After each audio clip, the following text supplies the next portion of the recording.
प्रणाम प्रभु जी। प्रणाम। तो ध्यान किसको कहते हैं? अब तक आपने जहां जहां से सुना है बता दो। तो देखो, सूत्र है ध्यान से लिखना। जीवन के अनुभवों पर, नहीं, जीवन में जो भी अनुभूति, जो भी अनुभव, जो भी कुछ हो रहा है उस पर समझ की धारा को, यानी समझ रूपी धारा को, होश रूपी धारा को फोकस करने का नाम ध्यान है। बाकी सारे ध्यान से कुछ भी नहीं पाओगे। मार्केट में जितने भी प्रकार के ध्यान है ना, नींद पाओगे और कुछ भी नहीं पाओगे। नींद का एक प्रकार पाओगे और कुछ नहीं पाओगे। असली ध्यान वही है जो इस जीवन काल के दरमियान जो भी अनुभूति होती है, जो भी अनुभव है, जो भी घटनाएं हैं, जो भी दिख रहा है, सब कुछ, ये सारा का सारा उसके ऊपर समझ का फोकस, होश की धारा का फोकस, वही ध्यान है। कुछ समझ में आया? जी प्रभु जी। हाँ जी। और जिसने ऐसा कर लिया ना, वो त्याग को उपलब्ध हो जाता है और समझदारी और बढ़ती है। तो इसमें कुछ पूछना चाहोगे आप?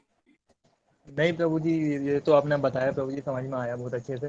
प्रभु जी ये समझ में आया कि जो भी अनुभव हो रहे हैं उन अनुभवों से सीख के जो है, और अपने जो होश है प्रभु जी, उसी होश को जो है अ, रहना है उसमें, और अनुभव से सीख के जो है प्रभु जी, जैसे जैसे सीखते रहेंगे वैसे वैसे होश बढ़ता रहेगा और वैराग्य आता रहेगा, जो अभी आपने बताया।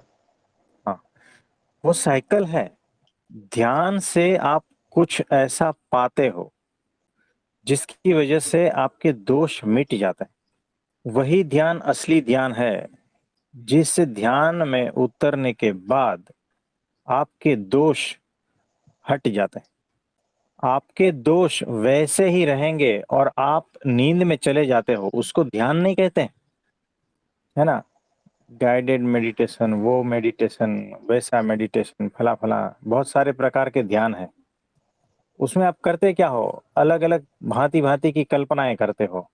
कभी कुछ दिखता है, कभी कुछ दिखता है, फिर कभी उस अनुभूति होती है, कभी उसकी अनुभूति होती है, फिर उसके बाद में सारी मन की कल्पनाएं होती है ना? मन तो रहता ही है, मन की कल्पनाएं। कुछ कुछ जो है लोग मन की कल्पनाएं और उसकी अनुभूतियां बहुत सारी स्टोरियां बताते हैं। ध्यान में मैंने ऐसा देखा, ध्यान में वैसा देखा, वहां उड़ रहा था, फला कलर देखा, ढिमका कलर देखा, ये सारा कुछ होता है ध्यान में। ऐसी आवाजें आई थी, ऐसे एंजल दिखे थे, वैसे घोड़े दिखे थे, ऐसा आसमान दिखा था, ऐसी परियां दिखी थी, सब कुछ ये सारी परिकल्पनाएं हैं। ऐसा प्रकाश दिखा था, ऐसे आदमी दिखे थे, ऐसा अंधकार दिखा था, ये सारा कुछ, ये हवाई बातें हैं, मन की बातें हैं। जब तक मन रहेगा, समझना ध्यान नहीं है। जब तक ऐसी सारी परिकल्पनाएं हैं, समझना ध्यान नहीं है। और आप तो वैसे के वैसे ही रहोगे। आपके दोष कहाँ दूर हुए? कल्पनाएं और बढ़ गई। फिर उससे छूटने का उपाय ढूंढते हो। मुझे ऐसे ऐसे सपने आते हैं, ऐसा ऐसा दिखाई देता है, हो सकता है कुछ नेगेटिव एनर्जी हो, है ना, कुछ उस लोक की आत्माएं हो, मेरे से संपर्क कर रही है। ये सारा ध्यान शुरू किया था ना, तब यही जो है कचरा अभी परिपक्व हो चुका है। कचरा वो सामने आ रहा है ना? अब इससे छूटने का क्या उपाय? आते हैं मेरे पास। और यही सारा मन का खेल, उसका जाल, इसमें इतना फंसे है ना कि पागल के जैसी हालत हो गई है।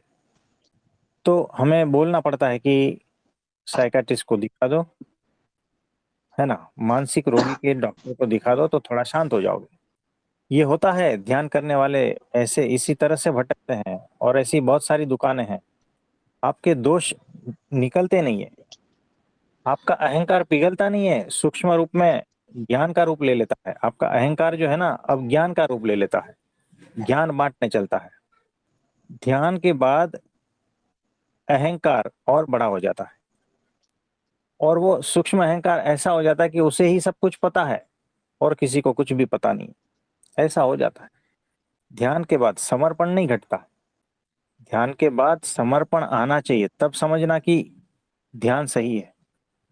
तो असली ध्यान वही है कि तुम्हारा ध्यान, फोकस अपने जीवन के सारे अनुभवों पर समझदारी पूर्वक लगाना है। जो भी दृश्य है उस सारे के ऊपर, जो भी अदृश्य है उस सारे के ऊपर अपना फोकस लगा देना है समझदारी पूर्वक। तब जो है असली ध्यान घटित होता है और उसमें से ही उसकी उपलब्धि हो जाएगी जो सत्य है, जिसको सत्य कहते हैं, जिसको अंतिम सत्य कहते हैं। तो राजयोग मेडिटेशन वाले आज तक अंतिम सत्य को उपलब्ध नहीं हुए। इसमें कुछ पूछना चाहोगे, कोई और कहना चाहेंगे? नहीं प्रभु जी, आपने इतने अच्छे से बताया कि जो लोग ये मेडिटेशन कर रहे हैं प्रभु जी, वो भी इस भ्रम से बाहर आ जाएंगे। प्रभु जी बस समझ में आया, आपने बताया बहुत अच्छे से। मन को जानना ही प्रभु जी उससे मुक्ति है, बाकी तो ये मन के साथ नहीं हो रही है प्रभु जी, किसी भी तरीके की मेडिटेशन कर रहे हैं तो। हाँ जी, हाँ जी।